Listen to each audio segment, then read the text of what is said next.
Alô, gigante! Seja muito bem-vindo, professor Júlio Paulos aqui, para corrigir com vocês a prova do concurso do CFO-CBMERG, exame isolado para ingresso de 2025. Vamos nessa? Aqui é a questão de número 61. Observe a imagem a seguir, em que o planeta está dividido em 8 regiões, cada uma com 1 bilhão de habitantes. Aí você tem um mapa aqui macro. Beleza. Qual é a preparação que o aluno tem que trazer para esse movimento? Quando ele fala em população geral, ele está trazendo para a gente a questão de população absoluta. Ou seja, quanto mais gente a gente tem, né, mais populosa é a área. Vamos ver o que ele pergunta para a gente. Com base na regionalização proposta, a maior população absoluta encontra-se no seguinte continente. Cara, meu aluno sabe de antemão, né? Quando falamos de população absoluta acelerada, né, em larga escala, estamos falando do chamado formigueiro humano, ou seja, o continente asiático, né? Se a gente pegar a Índia, que é a maior população, com a China, que é a segunda maior população, a gente tem em torno de 3 bilhões de habitantes só em 2 países asiáticos, fora os outros que são aí também parte de liderança, como no caso da Indonésia, por exemplo. Então, cara, com certeza, continente asiático, que tem ali 60% mais ou menos da população mundial. Logo, nosso gabarito, letra A. Beleza? Vou grifar aqui, ó, letra A. Vamos para a próxima questão. Questão de número 62, questãozinha aí de fontes de energia. Vamos olhar para o gráfico, olha só. Composição da matriz energética no mundo e no Brasil em 79 e 2019, né? 1979 e em 2019. Vamos fazer a comparação, né? Provavelmente é isso que a questão vai buscar para a gente. Olha só, o mundo, tá? A gente tem aqui em verdinho, ó, as fontes renováveis, em preto a fonte nuclear e em cinza as fontes poluentes. Então o que ele está mostrando? Que o mundo teve um pequeno avanço na média das fontes renováveis, né? E um avanço relativamente considerável, se a gente pegar lá em 79, da energia nuclear. Tá vendo? É isso que ele está mostrando para a gente. Quando a gente compara isso com o Brasil, tem uma dicotomia muito clara sendo mostrada para a gente. O Brasil avança bastante na energia renovável, perceba que chega a quase 50%, ó, de energia. Já na parte da energia nuclear, você vê que a diferença do Brasil é pequena para ele mesmo. Ele avança muito pouco na questão da energia nuclear. Beleza? Vamos ver o que ele fala aqui para a gente. No período analisado, a diferença dos percentuais da composição da matriz energética brasileira em relação às médias mundiais é explicada pelo seguinte fator. Então, qual é a diferença gritante do Brasil para a média mundial? É que o Brasil, o gráfico está mostrando isso para a gente, tem um equilíbrio entre as fontes renováveis, né, e as fontes não renováveis. No caso aqui, ele está trazendo as fontes poluentes, que são parte aí das não renováveis. Mas fato é que a gente tem o Brasil com um equilíbrio, né, trazendo muito a ideia das renováveis, já o mundo não. O mundo tem um grau pequeno de utilização das fontes renováveis, ou seja, os combustíveis fósseis têm grande liderança na média mundial. E aí ele quer saber o porquê disso, né? Por que tem essa dicotomia muito clara para a gente. Na letra A, ele vai falar utilização majoritária das usinas hidrelétricas. Isso pode ser uma razão para esse desequilíbrio? Com certeza, né? O Brasil é o país mais privilegiado em termos de água doce do planeta, com cerca de 12%. E nossos rios são caudalosos e, em maioria, de planalto. Então, a gente tem uma grande força aí na hidroeletricidade, né, que vai ser responsável por cerca de 60% de toda a eletricidade do país. Não confunda, né? O Brasil tem liderança nas fontes de energia do petróleo, mas o segundo é a biomassa e o terceiro é a água, né? Então, ali há um equilíbrio muito latente entre as renováveis e as não renováveis. Então, a letra A serve para a gente. Letra B, conscientização ambiental dos governos locais. Com certeza não, né? Até porque se a gente falar da própria hidrelétrica, a gente tem um dano muito forte ao meio ambiente, né? A hidrelétrica, apesar de ser limpa, ela vai trazer vários impactos ao meio ambiente, né? Como, por exemplo, a morte de parte da nossa fauna, né? Como, por exemplo, a liberação de CO2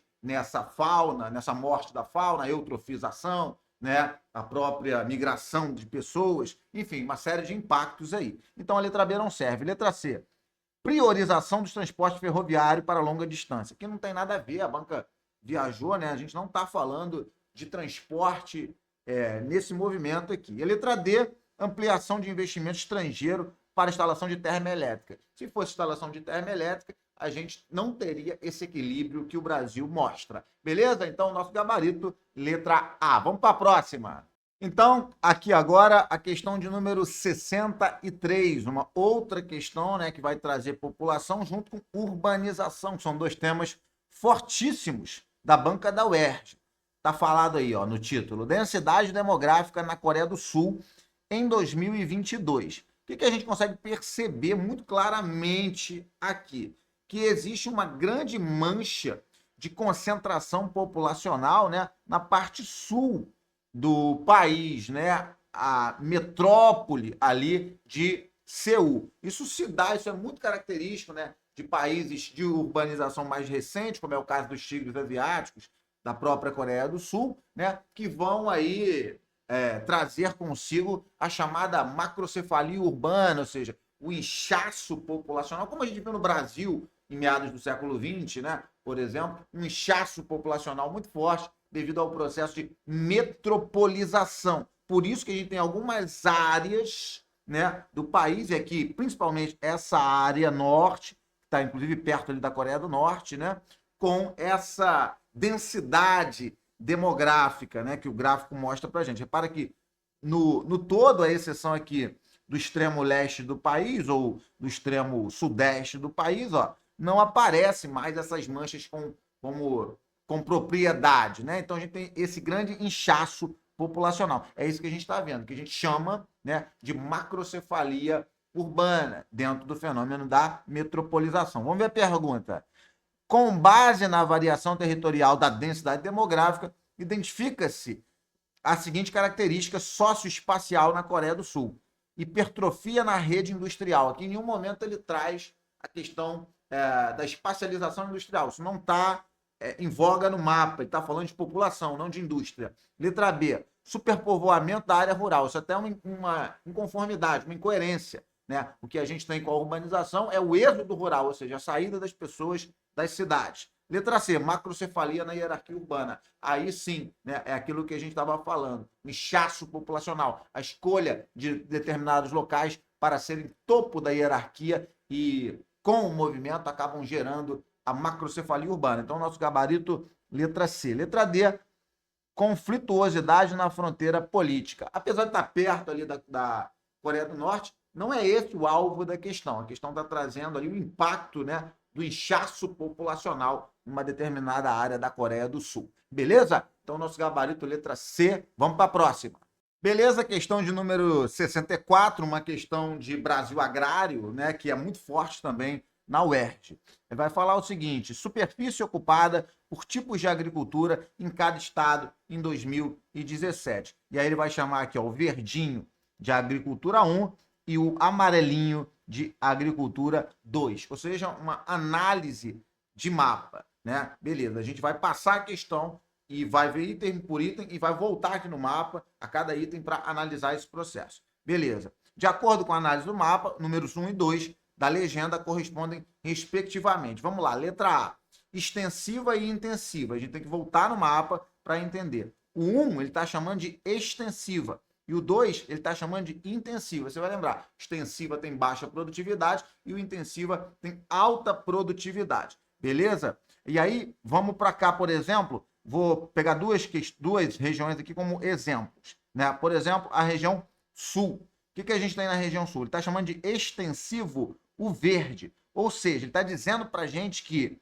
no Paraná, por exemplo, em Santa Catarina e no Rio Grande do Sul, a gente tem cerca de 25% ou mais de áreas com baixa produtividade. Isso não pode acontecer. O Sul, ele tem a melhor distribuição de terras do país. Ele viveu uma colonização de povoamento Então, um número de 25% a 30% de áreas extensivas não é uma característica do Sul, beleza? Muito proeminentemente.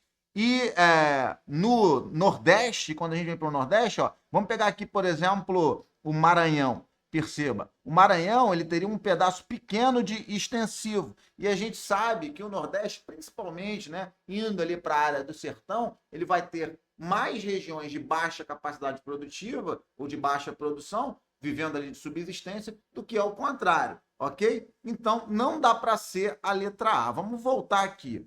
Familiar e não familiar. Aí a gente retorna aqui. Familiar e não familiar. Então, eu estou chamando 1 de familiar e o 2 de não familiar. Beleza, pode ser. Olha só o Sul. O Sul tem uma grande parcela de agricultura familiar, que seria o verde, né? 25% a 30% é uma grande parcela. O Sul é a principal região, inclusive, de agricultura familiar, que é importantíssima. Muitas delas participam do agronegócio e produzem aí cerca de 70% do que a gente consome. E quando a gente vai para o Nordeste, são os dois exemplos que a gente está pegando, né? Você repara que tem estado que tem 50%. Por quê? Como o Ceará, por exemplo. Por quê? Porque é uma característica você ter grande parte da área nordestina de agricultura familiar. Então, a letra B, ela encaixa para a gente no raciocínio. Pode ser a letra B. Vamos ver a letra C. Moderna e tradicional, né? Moderna e tradicional. Ele está chamando a verde de moderna e a amarela de tradicional. Aí ele está falando que a moderna vai produzir para cacete e a tradicional, né, vai ter mais dificuldade de produção, vai produzir menos. Então, verde a moderna. Você vem no sul. Você acha que o sul produz pouco, né? Não, né? Então aqui não pode ter só isso aqui, ó, de moderna. Por exemplo, você vem no Centro-Oeste, que é o pai do agronegócio, praticamente não teria moderna, isso é um absurdo. Então a letra C não está batendo para a gente, beleza? E a letra D de dado comercial e de subsistência, né? Ele fala que a verde é comercial e a amarela é de subsistência. Como é que o Centro-Oeste, mantendo o raciocínio do Centro-Oeste, vai ter quase tudo de subsistência? Não faz sentido nenhum. Então, o nosso gabarito é, de fato, a letra B de bola. Legal? Vamos para a próxima. Beleza, vamos lá, questãozinha de número 65. Na tabela a seguir estão apresentados dados comparativos de modais, entre modais de transporte. Vamos ver o que ele quer saber, né, para a gente depois analisar a tabela. Considerando os aspectos econômicos e ambientais, o modal mais adequado para o transporte de grande volume de produtos agrícolas em longas distâncias é... Porra, aqui você malandramente já praticamente chegou no gabarito. Quando você pensa, porra, transporte de alta carga, né, para grande distância, você ou vai ter o trem ou vai ter o navio, né? Então a gente já pode começar a conversa aí confrontando esses dois modais. Você está falando de grande volume e grande distância. Custo-benefício aí ou é do trem ou é do navio. Beleza? Vamos ver qual dos dois se encaixa melhor. Capacidade de carga. Capacidade de carga é importantíssimo, né, para fazer o movimento que ele quer. Aí o ferroviário é alta, mas o hidroviário, ó, é muito alta. Então o hidroviário é melhor do que o ferroviário para alocar esse movimento que ele está pedindo aí, no caso aqui dos volumes de produtos agrícolas. Letra B, a velocidade... letra B. Do lado aqui, o fator do lado, velocidade média não importa, né? Não importa muito, então, aqui nesse processo. Letra C, o custo. O custo importa. Perceba, ferroviário é baixo e o hidroviário é muito baixo, muito baixo. Então, de novo, o hidroviário na frente do ferroviário. E o impacto ambiental também importa bastante, né? No caso do ferroviário é médio e do hidroviário é baixo. Perceba que o hidroviário ele vai ganhar em todas as frentes do ferroviário no que é de importância para esse objetivo que a questão está pedindo aí de produtos agrícolas em volume de grande distância. Então, nosso gabarito, letra D de dado. Beleza, guerreiro? Vamos para a próxima. Beleza, questão de número 66. Você já está vendo aqui uma fotografia, né, onde a Pomba da Paz está sendo cercada ali, provavelmente vai ser atingida por 2 mísseis, né? Um de Gaza e o outro de e Israel.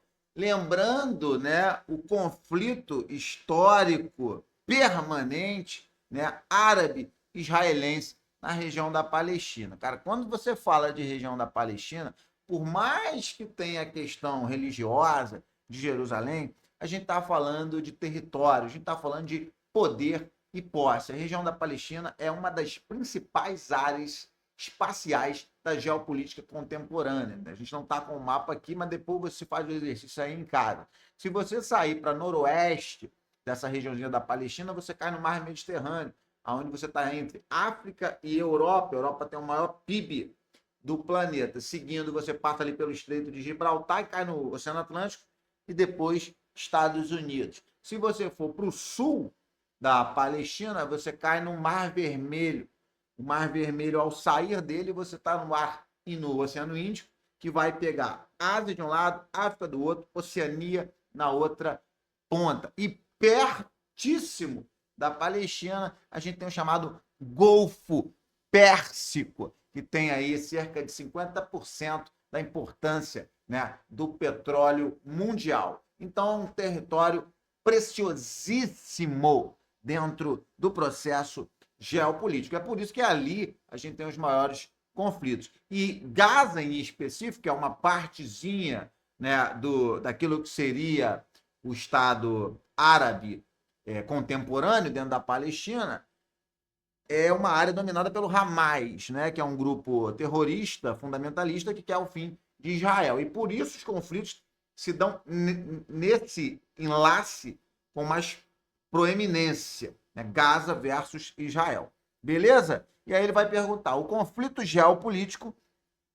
representado na charge envolve dois povos do Oriente Médio e atinge, direto ou indiretamente, várias nações do mundo, desde o fim da Segunda Guerra Mundial. A origem histórica desse conflito se refere a disputas cuja principal motivação é a ordem né?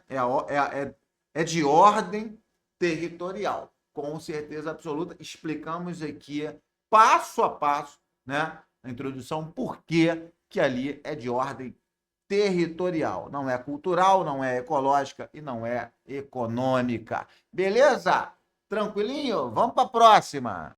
Show de bola, vamos então para a questão de número 67, uma questãozinha aí de China. A empresa chinesa BYD ultrapassou a norte-americana Tesla como líder mundial de vendas de veículos elétricos no final de 23, coroando sua ascensão extraordinária.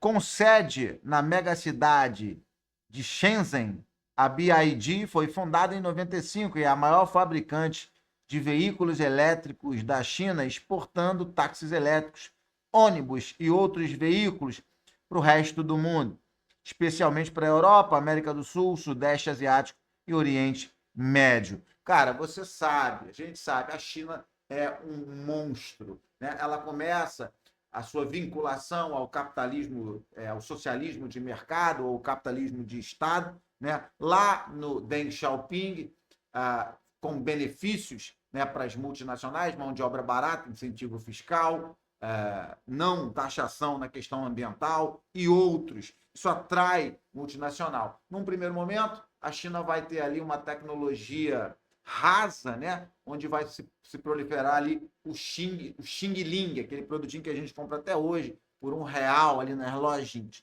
Só que ao longo do tempo, os chineses eles vão copiando e aprendendo sobre a tecnologia de ponta. Então, hoje você tem todo o processo produtivo dentro da China, desde as áreas de montagem mais barata até os grandes centros tecnológicos do planeta. E isso faz com que a China tenha grandes vantagens, né, territoriais, comerciais aí para competir dentro da globalização, uma vez que ela consegue ter todas as etapas produtivas dentro do seu território. Isso dá uma grande vantagem, principalmente em tempos de globalização, onde a produção é iminentemente fragmentada. Beleza? E aí ele vai falar aqui, tem um gráfico, né? Ele vai falar participação das fabricantes de baterias de veículos automotores no mercado global. E você percebe, ó, que a China tem várias, né, entre as maiores do planeta. Beleza? Vamos ver aqui. Com base na leitura do texto e na análise do gráfico, uma explicação para a ascensão da fabricante de veículos elétricos destacada é a adoção da seguinte estratégia empresarial. Verticalização da produção? Com certeza absoluta, né? Verticalizar é você o quê? Ser dono de todas as etapas produtivas. E isso a China consegue de forma brilhante, o que diminui o custo, né, das fabricantes dentro da China. Então, a verticalização é uma tendência, sim, do país. Terceirização de montagem. A terceirização iria tirar essa vantagem, ou seja, terceirizar dá para um terceiro, ou seja, nesse caso, é vincular a um outro território, né, o que aumentaria o custo. Então, não.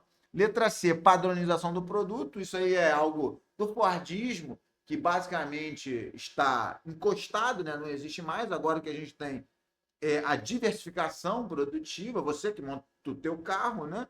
E letra D de dado ampliação de estoque. Estoque também é algo do sistema Fordismo. Hoje a gente trabalha no just in time, trabalha por demanda, tá certo? Então, letra A, o nosso gabarito. Vamos para a próxima. Beleza, questãozinha de número 68, meu camarada. Aqui é o rato da UERJ, né? Áreas afetadas por queimadas 1985-2023. Cara, o que você está vendo ali?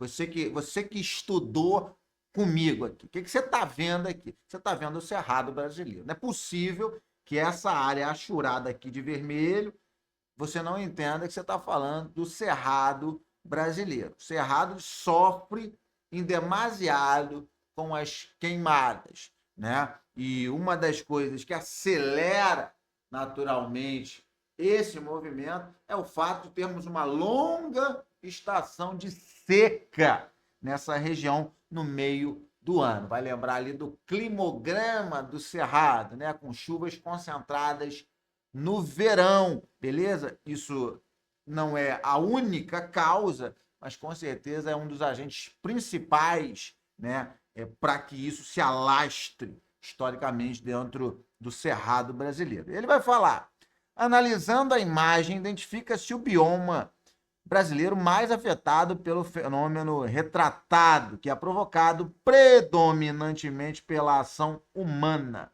Uma característica natural que favorece a maior incidência desse fenômeno nesse bioma é. Aí ele vai, letra A, exiguidade dos rios. Né? Exiguidade seria a pouca eficácia. E o Cerrado é o contrário, né, meu camarada? O Cerrado é a caixa d'água do Brasil. Né? Os rios convergem para lá. Letra B, diversidade da flora. A diversidade ela vai ser prejudicial, né, para o movimento natural, ou seja, vai ajudar as queimadas? Não, né? Não tem nada a ver. Velocidade do vento. O vento, de fato, ele vai ajudar, sim, mas ele não é o principal movimento. E aí a letra D de dado, sazonalidade da pluviosidade. Aí sim, né, meu camarada? Você tem uma estação inteira sem chuva e isso, com certeza, vai trazer a aceleração das queimadas. Letra D, então, é o nosso gabarito. Vamos para a próxima. Beleza, questão de número 69 é um dos principais chamarizes aí da banca da UERJ. Na verdade, a gente fala que a gente tem alguns deles, né? Como a população, que a gente já viu questão aqui, como a cartografia, que a gente ainda vai corrigir, né? A questão caiu também. E, né, a parte urbana, que também muitas vezes dialoga com a questão socioambiental, né? Então, vamos ver aqui, ó. Área territorial sob risco de deslizamento em porcentagem. E aí o que ele vai trazer? O Rio de Janeiro na frente de forma muito latente, que é o nosso alvo, né? O nosso foco, já que a prova é do estado do Rio de Janeiro. E aí você vai lembrar, né, da geomorfologia do Rio de Janeiro, que é uma geomorfologia o quê? Que vai incidir no aumento do risco do deslizamento, porque a gente está falando de uma geomorfologia íngreme, né? Ou seja, já propício a esse deslizamento. Com a ocupação desordenada, né, a gente vai ter o quê? A macrocefalia, né, que vai ser a causa da ocupação, e aí o risco vai aumentar, porque você vai mudar ali a composição do solo, vai tirar a vegetação, então a erosão, né, e o temperismo, a barra erosão, vão acelerar. E o principal fator é porque o terreno ele já está numa posição que faz com que o perigo seja iminente. Então, o relevo, com certeza, é o principal fator aí que nos ajuda na questão de matar aí os problemas do deslizamento. Veja que o Espírito Santo, Santa Catarina, né, Minas Gerais, aqui você está falando também, em grande parte, é óbvio, dos mares de morros, tá certo? Então, segue a lógica do Rio de Janeiro aí na geomorfologia, beleza? E ele vai falar, em 2019, o IBGE apresentou um estudo com níveis de risco de ocorrência de deslizamento de terra nos estados brasileiros. No gráfico, são reproduzidos os dados de um recorde territorial desse estudo, abrangendo 9 estados e o Distrito Federal, considerando as características físico-naturais desse recorte, fator com maior peso para determinar o nível de risco, com certeza o relevo, né, meu camarada? Se você estiver numa planície, é muito menos consistente que haja um deslizamento, tá certo? Claro que os outros mexem, né? O solo mexe, né? O clima mexe, a vegetação também, mas com certeza o relevo é o coração desse problema aí. Gabarito letra C. Legal? Vamos para a próxima. Beleza? Questãozinha de número 70, a última questão aqui do CFO-CBMERG, né, de 2025. Questão de cartografia, né? Não poderia ser diferente. Cartografia está sempre na banca da UERJ. A gente tem aqui representação dos continentes em proporção real de área. Beleza, vamos ver o que a questão fala. No mapa mundi, acima, o planeta está representado com a real proporção de área dos continentes. Para esse tipo de representação, é necessário o uso de projeção cartográfica com a seguinte propriedade. Então, você tem 4 propriedades aí de forma geral, né?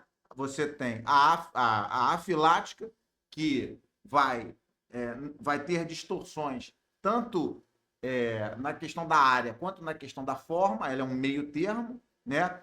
A conforme, que vai privilegiar a forma, lembra do Mercator, né? A equivalente, que vai privilegiar a proporção da área, e a equidistante, que vai privilegiar a proporção das distâncias do mapa. Como ele quer a área, a gente fica com o gabarito letra C, equivalente. Beleza? Aqui a gente encerra a nossa provinha da UERJ. Um grande abraço e até a próxima. Uma farda!